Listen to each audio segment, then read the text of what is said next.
Assalamualaikum warahmatullahi wabarakatuh. Perkenalkan, nama saya adalah Muhammad Latif Rifai dari kelas MJ501. Pada kesempatan ini saya akan memaparkan studi kasus hukum bisnis mengenai klaim merek dagang oleh perusahaan asing terhadap kopi khas Indonesia, yaitu kasus Holland Coffee asal Belanda yang mencoba mendaftarkan merek kopi Gayo dan Toraja. Latar belakang masalah, kasus yang terjadi pada periode 2005 hingga 2007 ini membuka mata kita semua akan kerentanan UMKM Indonesia di kancah global. Fenomena yang disebut brand grabbing ini terjadi karena sistem hukum merek di banyak negara, termasuk Uni Eropa, menganut asas first to file. Artinya, hak diberikan kepada pihak yang pertama mendaftarkan, bukan yang pertama menggunakan atau pemilik reputasi.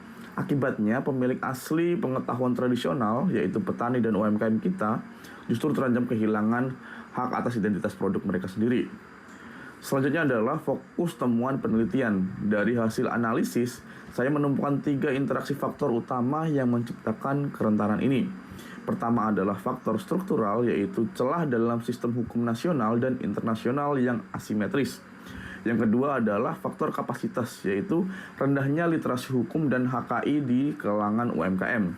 Untuk yang ketiga adalah sosiokultural, di mana politik pikir komunal yang menjadi kekuatan nasional kita justru tidak sejalan dengan logika hukum merek barat yang sangat individualistik.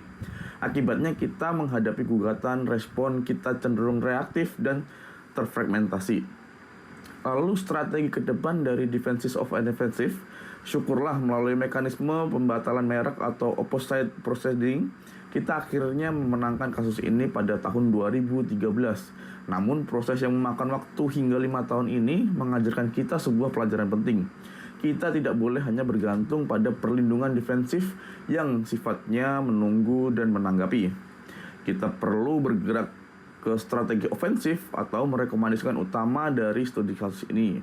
Yang pertama adalah penguatan identifikasi geologis atau IG sebagai payung hukum kolektif yang lebih kuat daripada merek perorangan. Yang kedua adalah pembangunan bisnis data, bukti kepemilikan awal atau prior use secara digital dan terstruktur. Yang ketiga adalah sinergi triple helix yang solid antara pemerintah, akademis, dan swasta untuk menciptakan sistem kewaspadaan dini. Kesimpulannya, kasus Holland Coffee ini bukan hanya soal hukum, tapi juga soal kedaulatan ekonomi rakyat. Dengan memperkuat kelembagaan dan literasi HKI, kita bisa memastikan bahwa kekayaan intelektual seperti Kopi Gayo dan Toraja tetap menjadi milik bangsa Indonesia. Sekian presentasi dari saya. Terima kasih atas perhatiannya dan saya siap menerima pernyataan serta kritik dan saran yang membangun. Wabillahi taufiq wal hidayah. Wassalamualaikum warahmatullahi wabarakatuh.